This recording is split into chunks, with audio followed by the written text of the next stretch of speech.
छत्तीसगढ़ ही नहीं, देश भर में ऐसे हालात न्याय व्यवस्था को लेकर लगातार देखने को मिलते हैं। जब कोई न्याय मांगने जाता है या किसी पर आरोप लगते हैं तो सालों कोर्ट के चक्कर बाद काटने के बाद उनको राहत या फैसला सुनाया जाता है। ऐसा ही कुछ मामला छत्तीसगढ़ में भी आया है। जागेश्वर प्रसाद अवधिया एक ऐसे शख्स हैं जिन्हें 83 साल की उम्र के बाद कोर्ट का फैसला आया कि 100 रुपये की रिश्वत उन्होंने नहीं ली थी। इस बीच उनकी पत्नी गुजर गई, उनके बच्चों का भविष्य बर्बाद हो गया और जिस तरीके से वो काम करते थे, समाज के बीच जो उनका नाम था, वो तमाम चीज़ें बर्बाद हो गई। फैसला ज़रूर आया, 39 साल बाद फैसला आया, लेकिन इस फैसले ने उनके जीवन में बहुत कुछ बदल दिया और जब फैसला आया तो अब कुछ बदलने को बाकी नहीं रहा। हम उनके साथ में यहाँ पर मौजूद हैं, हम उनसे ही चर्चा करेंगे। अवधिया जी, आपने एक लंबा समय किस तरीके से आपकी जीवन शैली चलती थी जब यह हादसा हुआ? उस दौरान में आपने क्या कुछ सपने देखे थे, क्या कुछ सोचा था कि आप जीवन में क्या करेंगे, बच्चों के लिए क्या करेंगे, किस तरीके से जिएंगे? इसके बारे में ज़रा बताइए। मैं बच्चों को आगे बढ़ाना, पढ़ाई कराना चाहता था, लेकिन मेरी आर्थिक स्थिति सस्टेन होने के बाद तनख्वाह मेरा, क्योंकि कोई अन्य साधन तो था नहीं इनकम का मेरा, तो मैं वो पूरा नहीं कर सका। सबसे बड़ी बात ये रही है, घर की व्यवस्था, खान पानी की व्यवस्था सभी मेरे अस्त व्यस्त हो गया था। और पत्नी भी जो है मानसिक रूप से बीमार हो गई और उनकी मृत्यु भी हो गई है ना, तो इसलिए मेरा सारी व्यवस्था, घर की, बच्चों की भविष्य सब खत्म हो गया और बहुत परेशानी की ज़िंदगी निभाया। प्राइवेट नौकरी करता था मैं, इधर उधर 1000, 2000, 3000 जो भी मिलता था उसी से पेट भरते थे, समझ लीजिए आप। किसी तरह से जो भी हो, कपड़ा लत्ता, पेट भरना, इसी से ज़िंदगी हमने व्यतीत की और केस को लड़ा इतने दिन तक के। और अंत समय में आज तो 84 साल हमारा चल रहा है, 83 कंप्लीट हमने कर दिया है, अब हमारा 84 साल चल रहा है। इसलिए हम चाहते हैं यहाँ के मुखिया जो हैं, मुख्यमंत्री, वित्त मंत्री, यहाँ पे जो उन्होंने हमारे इस डिपार्टमेंट को, राज्यपाल को बंद करके जो CIDC खोला है, जिसके ऑफिस ये ओल्ड पुलिस हेडक्वार्टर ऑफिस में लगते हैं, वहाँ जो बैठे हैं मैनेजिंग डायरेक्टर, जिनको भी मैं दरख्वास्त दिया हूँ, संजय ओझा करके, उनसे भी उनको भी निवेदन करता हूँ कि उनको आदेश दें, उनको मेरे से पैसा भुगतान जो बचा हुआ दे, तो मैं बची हुई ज़िंदगी थोड़ा बहुत जो है अपने परिवार के साथ बिता सकूं। अवधिया जी, क्या आपकी नौकरी कब लगी थी और ये घटना कब हुई? ये मैं 66 में लगा था और ये घटना थी 86 की। उस बीच में आप किस तरीके से नौकरी कर रहे थे और उस बीच में आपका जीवन कैसा चल रहा था? अब भाई उस समय तो जो भी था ठीक से चल रहा था, तनख्वाह मिल रही थी, उसी से मैं अपना घर का, परिवार का खर्च चला रहा था, अपना जीवन यापन कर रहा था। जैसे भी जो भी मिलता था, तनख्वाह भी उतनी नहीं मिलती थी जितने आदमी ढंग से जी सके कि ना, मेरे जैसे आदमी जिसमें कोई बाहरी खर्चा नहीं था, इसलिए मैं अपना घर कैसे भी करके चला रहा था। कितने बच्चे हैं आपके और उस दौरान में कितनी तनख्वाह मिलती थी आपको? उस समय तो बहुत कम तनख्वाह मिलती थी मेरे को। जब नौकरी लगा तो 100 रुपये भी तनख्वाह नहीं थी, 90 रुपया वो था और 10 रुपया वो मिलता था, महंगाई लगता। 105 या 112 रुपये से कुछ तनख्वाह मिलती थी मेरे को शुरू जब नौकरी लगा 1964 में जी। फिर धीरे धीरे बढ़ते लगा, मलिक कमीशन आया और दुनिया भर के सब आए, वह वेतन आए हो गया, बढ़ते फिर यहाँ जब मैं रामा भाटा में आया, प्रमोशन हुए, उसमें भी तनख्वाह मिला। भोपाल में था तो मेरे को 250 मिलता था तनख्वाह वहाँ, तो मैं 150 रुपये घर बेचता था, 100 रुपये में अपना खर्चा चलाता था। फिर प्रमोशन हुआ, यहाँ आया, रामा भाटा में आया, तब यहाँ मेरे को फिर धीरे धीरे बढ़ते 2-2.5 हज़ार मिलते थे जब एक केस बना उस समय मेरे को जी। और उसके बाद जैसे भी चल रहा था, लेकिन सस्पेंशन के बाद तनख्वाह मेरा आधा हो गया ये केस बना, केस पेश किए तो सस्पेंड भी हो गया, तनख्वाह भी आधा हो गई। उसके बाद से मेरी परेशानी बढ़ गई। केस के वकील को फीस देना है, कोर्ट जाना है, लड़ना है, घर की पूर्ति करना है। पत्नी बीमार रहने लगी, बच्चे लोग पढ़ नहीं पा रहे थे, उनके पुस्तक कापी, कपड़े लत्ते कुछ व्यवस्था नहीं, यानी सारा पारिवारिक ज़िंदगी समाप्त हो गई मेरी।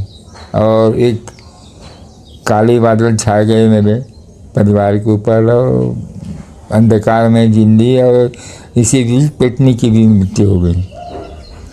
अब जाके मेरे को फैसला मिला है, तो इसलिए क्या है कि थोड़ी बहुत ज़िंदगी है, अभी भी वही स्थिति है, लेकिन खाने पीने का बच्चा है क्योंकि आय का साधन नहीं है।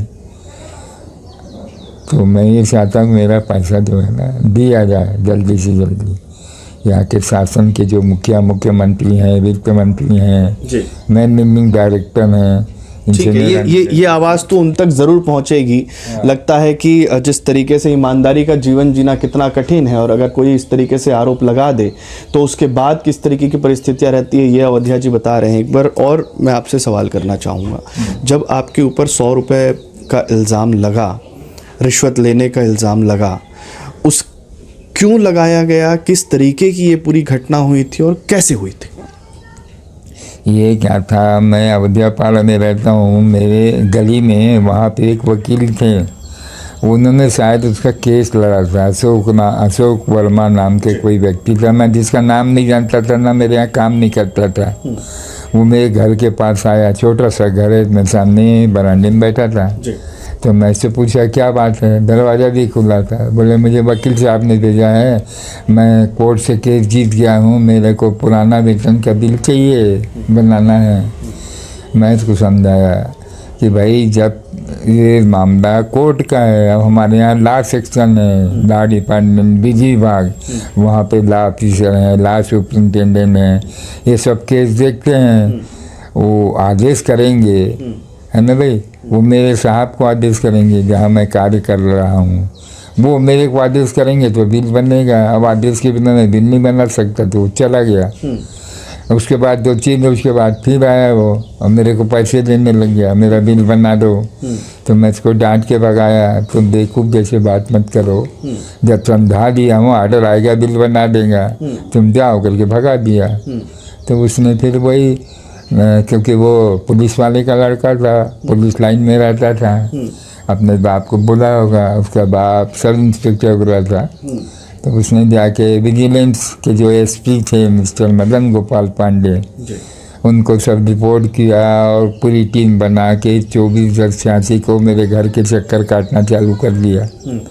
और जैसे मैं घर से निकला ऑफिस जाने के लिए, मैं घर से करीबन 20-25 कदम निकला हूँगा, 25-30 कदम, मोड़ पे तो वो व्यक्ति आया और मेरी जेब में बुश शर्ट के सामने जेब में पैसा डाल दिया। मैं तो जानता नहीं क्या है, कैसा पीछे आया ना, मैं इसका चेहरा देखा अचानक, मैं हाथ डाला, देखा कौन मेरा जेब को छुआ। उतने में एक सिविल ड्रेस में आदमी था, आके मेरे हाथ को पकड़ लिया, बोले हम लोग विजिलेंस वाले हैं। मैं विजिलेंस का कांस्टेबल हूँ करके मेरे को चौक में ले आया। वहाँ उनकी पूरी टीम खड़ी हुई थी, जो भी उनका जो करना पड़ता है केस बनाने के लिए, वो अपने साथ गवाही भी लाए थे और मेरा केस बना दिए उन्होंने। फिर हाथ धुलाया, घर में छापा मारा, क्या क्या है इसके, कमाई तो नहीं है इसके पास। मेरे यहाँ कुछ नहीं मिला, एक तो घड़ी मिला टेबल का, एक साइकिल एडवांस ले खरीदा था, और एक टेबल फैन उषा का, जिसको मैं किस समय खरीद रहा था एडवांस लेके, कुछ मिला नहीं। और वो बना के चले गए। और बनाने के बाद उन्होंने फिर डिपार्टमेंट को लिखना चालू किया परमिशन के लिए। उसमें भी कई बार उन्होंने गलती की, फादर का नाम इधर उधर लिखना, कभी कुछ लिखना कभी कुछ लिखना, फिर भेजा है उसमें। फिर मेरे से पूछने आया पिताजी का क्या नाम है, मेरे रिकॉर्ड से फिर लेके फिर भेजे, फिर सुधरवाया इसको। उसके बाद फिर जो धाराएं लगाई थी वो भी गलत था, उसके लिए भी मैंने कोर्ट में लड़ा कि गलत धारा है, लेकिन वो माने नहीं। जिसको अभी माना है किसने, हाई कोर्ट ने, कि पुराने एक्ट में इसको परमिशन दिया गया है केस चलाने का, और नया केस चालू हुआ है 1988 में, तो वो धारा लगाना था, है वो धारा पे परमिशन लेना तो वो नहीं लिया है, लेकिन इन्होंने तो नहीं माना। अच्छा, जो इन्होंने गवाह की जो लिस्ट पेश किया था डिपार्टमेंट के लोगों को, उसको बुलवाया भी नहीं, जबकि मैं यहीं मेरा केस ख़त्म हो जाता, तो उस लोग जानबूझ के नहीं बुलवाए, तो मैं इनको बुलवा के बयान कराया। वो सब मेरे पक्ष में दिए और सही लिए, पक्ष में क्या दिए, लेकिन उसको माना नहीं यहाँ का मजिस्ट्रेट।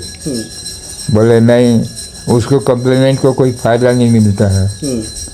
उन्हें केस बनाया है विजिलेंस के एसपी में, और आपके जो अधिकारी ने उनको परमिशन दिया है। मैं अपने अधिकारी को भी बुलवाने की कोशिश किया, और क्योंकि वो ये सब तो थे, उनका ट्रांसफर दिल्ली हो गया था, तो वो सम्मन्स उसको मिला नहीं। वहाँ से मंत्रालय से आया भोपाल के नहीं, ये तो दिल्ली ट्रांसफ़र हो गए हैं, और दिल्ली में भी पता नहीं चला, तो उसको बुलाया नहीं, जबकि मैं वहीं उनके आने के बाद मेरा केस यहीं समाप्त हो जाता। 21 साल मुझे और परेशानी नहीं होनी पड़ती, लेकिन ऐसा कुछ नहीं हुआ, और मैं लंबे अरसे से आज 39 साल से केस हो रहा हूँ, और मेरी स्थिति भी खराब हो गई है, उम्र भी बहुत हो गई है, बच्चे लोग जैसे जी रहे हैं, तो मैं ये चाहता हूँ कि मेरा जो बच्चा पैसा है मेरे को दिला दीजिए। कितने पैसे अब तक आपके खर्च हो चुके इस केस को लड़ने में? अरे भाई, बहुत पैसे खर्च हुए हैं 39 साल में। क्या समझते हो, वकीलों का फीस, फिर लिखा पढ़ी का फीस, आने जाने का फीस, है ना भाई। क्या लगता है आपको? तो मैं कहता हूँ लाखों रुपए खर्चे हो गए होंगे मेरे। अब बात तो वहाँ तो वकील 50,000 से कम का बात नहीं करता, कहाँ बिलासपुर के हाई कोर्ट में। यहाँ का भी वकील वैसी हैं, 10-20 हज़ार से कम नहीं लेते। मैं सब इनको किस्त में देता था उनको, इनको भी 10-15 हज़ार रुपया दे दूँगा, मतलब कम ही लिए वो एक प्रकार से मेरी स्थिति को देख के, लेकिन 15-20 हज़ार से कम नहीं लेते। 30 हज़ार से मेरा लाखों रुपया फीस में चला गया। लाखों रुपए अब तक खर्च हो गए। आपको लग रहा है कि ये 39 साल तक केस लड़ना, 100 रुपए की रिश्वत लेना, एक ईमानदार आदमी को काम करने की एक बड़ी सज़ा मिलती है इस तरीके से? ईमानदारी का, हाँ, ईमानदारी का सज़ा है मेरा, और मैं भुगता रहा हूँ। क्या करूँ, किससे बोलूँ भाई, काम तो मुझे लड़ना है, नहीं लड़ता तो आज इस स्टेज भी नहीं पहुँचता मैं। तो मैं तो अपनी ज़िंदगी बिता दी लड़ते लड़ते, जैसे भी हो अपना पेट काट के अपने बच्चों का ये करके किसी तरह से मैं ये केस लड़ा हूँ। और आर्थिक स्थिति तो संकट तो बहुत बड़ी है, जिसके लिए मैं परिवार के लिए कमाता था वही पूरा नहीं कर सका। परिवार भी असंतुष्ट हो गए हैं, आज भी वैसी है, उनको संतुष्टि नहीं है किसी प्रकार। समाज के लोगों ने आपको क्या बोला? समाज के लोगों ने भी हंसी उड़ाई, घूस खो रहे। यहाँ पे हमारे एक पड़ोसी थे, हमारे चारों पे हर महीना सोना खरीदता है, दुनिया भर के कुछ भी बोलना, है ना भाई। ये लोग ऐसे बोलते थे कई लोग। तो मैं समाज में भी मेरी वो हुई, बदनामी हुई, बेइज्जती हुई, परिवार में भी हुआ, परिवार के भी लोगों को भी सब लोग गलत निगाह से देखना चालू कर दिए। इस तरह से बहुत परेशानी का सामना किया हूँ मैं। ये मकान आपके पास पुश्तैनी है या फिर? हाँ, पुश्तैनी है, ये पुराना था ये। तो ये खपरे लोपरे लगता है, तो फिर धीरे इसको बनवाए, क्योंकि वो खपरा मिलता नहीं था, इस बार लाया। तो फिर घलाने के लिए फिर वो बच्चा भी कुछ पैसा लिया, कुछ मैं भी कमा कुम के, और फिर इसको बनाया। क्या कर्ज है अभी भी आप? क्या हाँ, कर्जा है अभी भी? हाँ, वो शादी किया हूँ ना बच्चों का, लड़कियों का शादी किया हूँ। कितने बच्चे हैं? 2 लड़की और 1 लड़का, 3 जन की शादी किया हूँ। छोटा का तो बयान नहीं करूँगा, क्योंकि मेरी कमाई है नहीं, शादी करके क्या करूँगा। तो 3 की शादी किया हूँ। कितना कर्जा है? उसमें भी 3-4 लाख कम से कम खर्चे हुए होंगे, 1-2 लाख तो आजकल मामूली बात है। 3 बच्चों को शादी किया, उसको भी कर्ज लेके समझ लो, उसका भी मुझे भुगतान करना है, ब्याज भी देना है। इस तरह से ज़िंदगी मेरी निकल रही है और निकली है। तो अब तक की उम्र में अवधेया जी को बहुत सारी परेशानियों का सामना करना पड़ा, लेकिन एक मिसाल है कि इन्होंने हिम्मत नहीं हारी, इन्होंने लड़ाई लड़ी क्योंकि ये ईमानदार थे। हालांकि लड़ाई भी इसलिए लड़नी पड़ी क्योंकि ये ईमानदार थे। जिस तरीके से लगातार इन पर आरोप लगे और आरोप लगने के बाद में अब जो बातें निकल कर सामने आई हैं कि उनको बेहतर तरीके से यहाँ पर सुविधाएं मिले, क्योंकि फैसला उनके पक्ष में आया है, लेकिन वो सुविधाएं आज भी उनको नहीं मिल पा रही है क्योंकि एक लंबा अंतराल इस फैसले को आने में लग गया। विभाग के चक्कर काटते रहे, लोगों से इंसाफ को लेकर लगातार गुहार लगाते रहे, लेकिन शायद अगर इस गुहार को पहले सुन लिया गया होता तो आज ये परिस्थितियाँ 39 साल का समय कोर्ट के चक्कर काटते, इंसाफ के लिए चक्कर काटते, दफ्तरों के चक्कर काटते नहीं लगता। शायद आज परिस्थितियाँ थोड़ी बेहतर हो सकती थी, लेकिन आज अवधेया जी की परिस्थितियाँ वही बनी हुई हैं। बच्चों की शादी भी ले देकर उन्होंने कराई, लेकिन आज भी उधार जो बकाया है वो चुकता नहीं हो पाया है। छत्तीसगढ़ से TV9 के लिए अमित मिश्रा।